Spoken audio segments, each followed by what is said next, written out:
तब से अब तक श्री राम जन्मभूमि की मुक्ति गाथा। संघर्षपूर्ण अतीत। सूर्यवंश में सत्यवादी हरिश्चंद्र, मोरध्वज, दिलीप, रघु आदि के बाद 65वीं पीढ़ी में अयोध्या में भगवान राम का जन्म हुआ। श्री राम की स्मृति में उनके पुत्र कुश ने उनके जन्म स्थान पर विशाल मंदिर का निर्माण करवाया है, जिसे ईसा पूर्व 150 में यूनानी आक्रामक मिनेंडर ने ध्वस्त किया। शुंग वंशीय राजा द्युमत्सेन ने प्रतिरोध किया और 3 मास में उसका पुनः निर्माण कराया। सम्राट विक्रमादित्य ने सारे देश के मान मंदिरों का पुनः निर्माण करवाया। अयोध्या में उन्होंने उस समय उपलब्ध प्राचीन दस्तावेजों के आधार पर नाप करके पुराने मंदिर के स्थान पर ही भगवान श्री राम का कसौटी के 84 खंभों का कलात्मक भव्य मंदिर बनवाया। 1033 ईस्वी में सालार मसूद ने 2 बार आक्रमण किए, जिनका सामना राजा सुहेल देव ने किया। बराईच युद्ध में सालार मसूद हिंदुओं के हाथों मारा गया। 1526 से 1530 ईस्वी तक बाबर ने 4 बार आक्रमण किया। सन 1528 में सेनापति मीर बाकी ने मंदिर ध्वस्त किया। बेटी नरेश, महताब सिंह, हंसवर के राजगुरु पंडित देवी दीन पांडे, हंसवर नरेश, रणविजय सिंह और महारानी जय कुमारी ने डटकर मुकाबला किया। मुसलमानों को तोमड़ी में राम आ गए। 1530 से 1555 ईस्वी तक हुमायूं के समय में 10 बार युद्ध हुए। स्वामी बलरामाचार्य जी लड़े व वीर गति को प्राप्त हुए। अकबर ने राजा बिरबल और राजा टोडरमल की मध्यस्थता से हिंदुओं को चबूतरे पर राम मंदिर निर्माण की आज्ञा दी। 1658 से 1707 ईस्वी तक अत्याचारी औरंगजेब के काल में 30 बार युद्ध हुए, जिसमें देश में गुरु गोविंद सिंह जी, बाबा वैष्णव दास, कुंवर भोपाल सिंह, ठाकुर जगदम्बा सिंह आदि ने लोहा लिया। अंतिम युद्ध को छोड़कर शेष सभी में हिंदू विजयी रहे। 1770 से 1814 ईस्वी तक अवध के नवाब सादत अली के समय में 5 बार आक्रमण हुए। अमेठी के गुरुदत्त सिंह ने मुकाबला किया। युद्धों से तंग आकर इसने भी अकबर की भांति हिंदुओं और मुसलमानों को साथ साथ पूजन और नमाज की अनुमति दे दी। 1814 से 1836 तक नवाब नसीरुद्दीन हैदर के समय में 3 बार युद्ध हुए, जिसका मकरही के राजा ने मुकाबला किया। 1837 से 1857 ईस्वी तक नवाब वाजिद अली शाह के समय में 2 बार लड़ाई हुई, जिसमें बाबा उद्धव दास और बेटी नरेश ने युद्ध किए। नवाब वाजिद अली शाह ने 3 व्यक्तियों का, एक हिंदू, एक मुसलमान और एक ईस्ट इंडिया कंपनी का प्रतिनिधित्व करते हुए एक कमीशन बैठाया। इस कमीशन का निष्कर्ष था कि वह कभी वहां मस्जिद थी ही नहीं। वास्तव में मीर बाकी ने मस्जिद तोड़कर जो भवन बनाया था, उसके पत्थर पर स्पष्ट लिखा है कि वह फरिश्तों के अवतरण का स्थल है।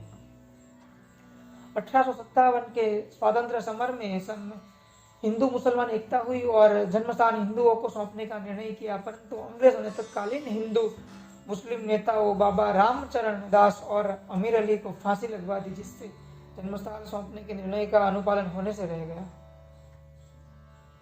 सन 1912 से सन 1914 ईस्वी तक अंग्रेजों के काल में साधु समाज और जन्मभूमि पर अपना अधिकार जमा लिया, लेकिन अंग्रेजों की चालाकी के कारण यह अधिकार बना नहीं रहा। बाबर के काल से 1994 ईस्वी तक वहां 76 बार युद्ध हुए और 3,50,000 राम भक्तों ने अपने प्राण न्यौछावर किए। संघर्षमय वर्तमान। 15 अगस्त 1947 को देश आजाद हुआ। तत्कालीन गृह मंत्री सरदार पटेल ने देश से गुलामी के चिन्हों को हटाने का संकल्प किया। केंद्रीय मंत्रिमंडल की स्वीकृति के सौराष्ट्र में महमूद गजनवी द्वारा तोड़े गए भगवान सोमनाथ के मंदिर का पुनः निर्माण करवाया। मंदिर का उद्घाटन राष्ट्रपति श्री राजेंद्र प्रसाद जी ने किया।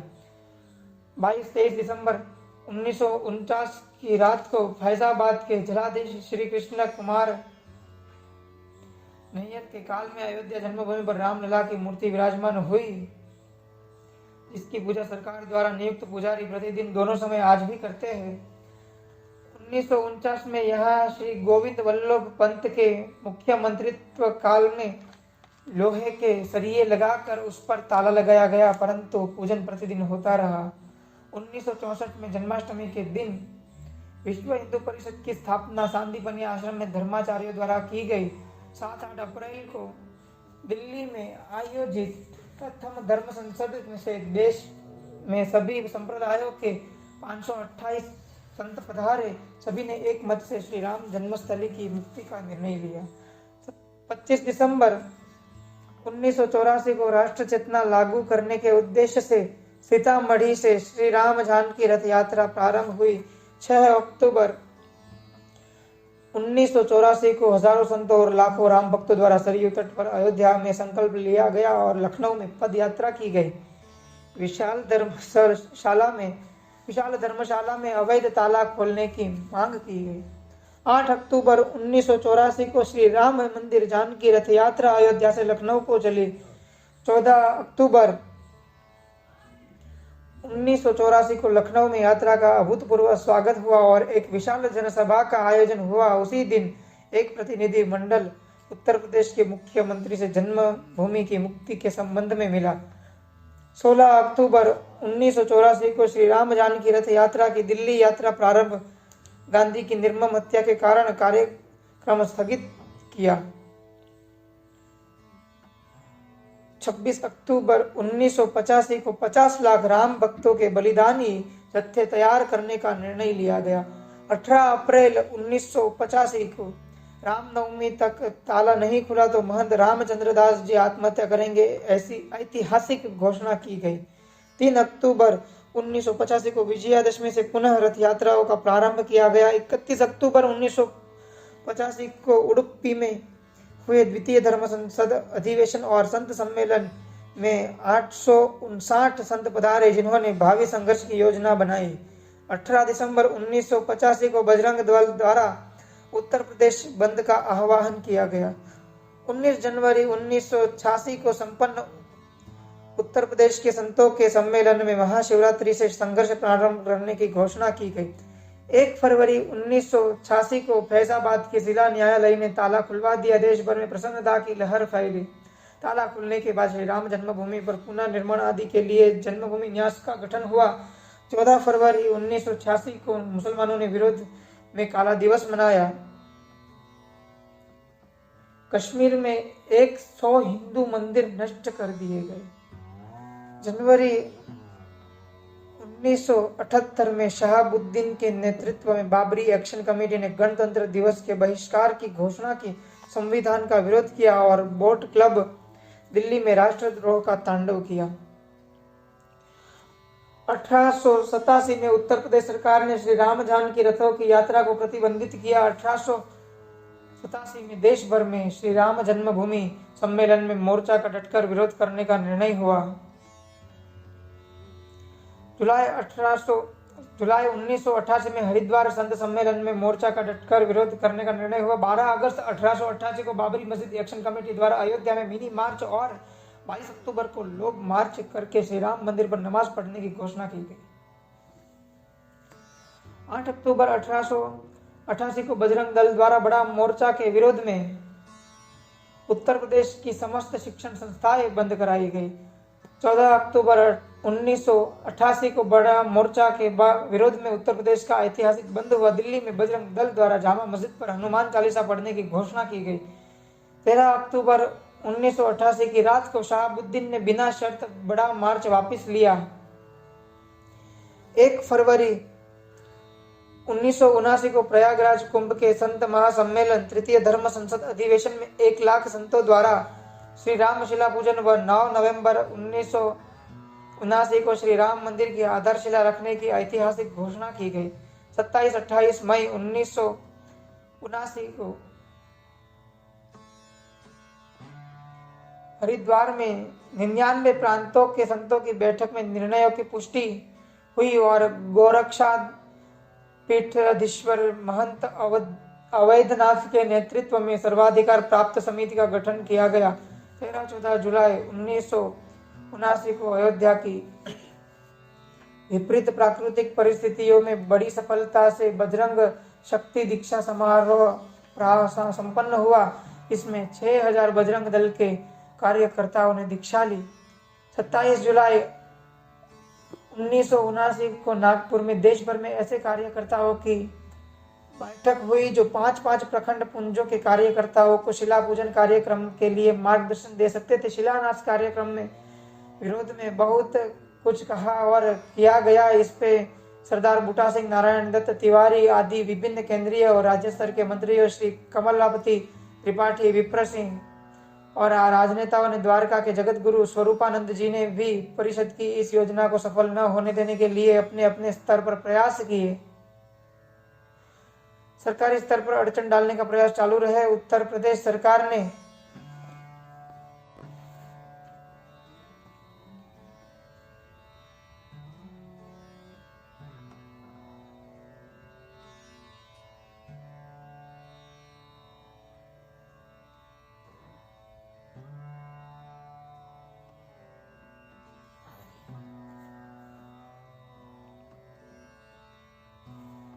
सरकारी स्तर पर अड़चन डालने की प्रयास चालू रहे। उत्तर प्रदेश सरकार ने 14 अगस्त 1979 को प्रयाग उच्च न्यायालय के लखनऊ खंडपीठ से शिला पूजन कार्यक्रमों का निषेध प्राप्त करने का असफल प्रयास किया।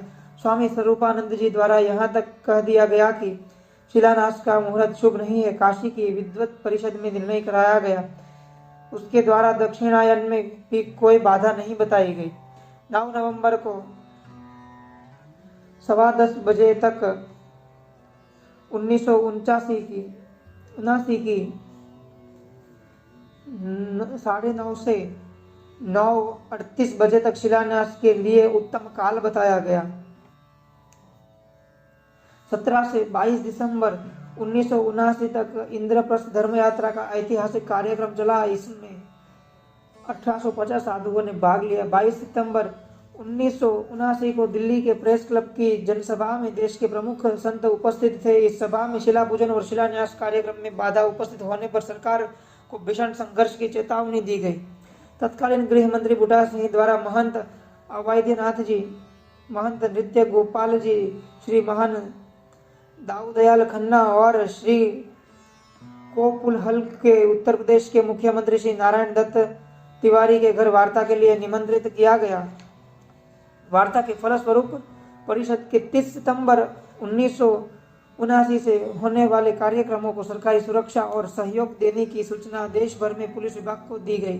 30 सितंबर 1979 से पूर्व घोषित कार्यक्रमानुसार शिला पूजन कार्यक्रम ग्राम ग्राम और नगर नगर में होने लगे।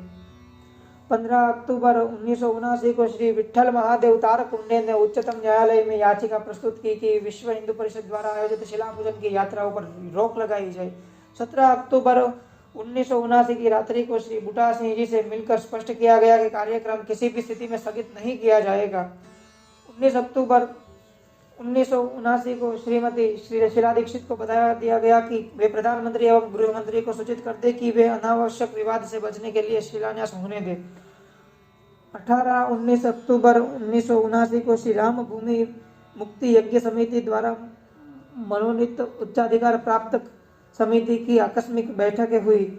19 अक्टूबर 1979 को दिल्ली के प्रेस क्लब में महंत अवैधनाथ ने घोषणा की कि शिलान्यास हर परिस्थिति में प्रस्तावित स्थान तथा निश्चित समय पर होगा। 27 अक्टूबर 1979 को उच्चतम न्यायालय ने श्री तारकुंडे की याचिका पर निर्णय दिया कि धार्मिक जुलूस निकालना संविधान द्वारा प्रदत्त अधिकार है, अतः रामशिला को अयोध्या तक लाना रोका नहीं जा सकता।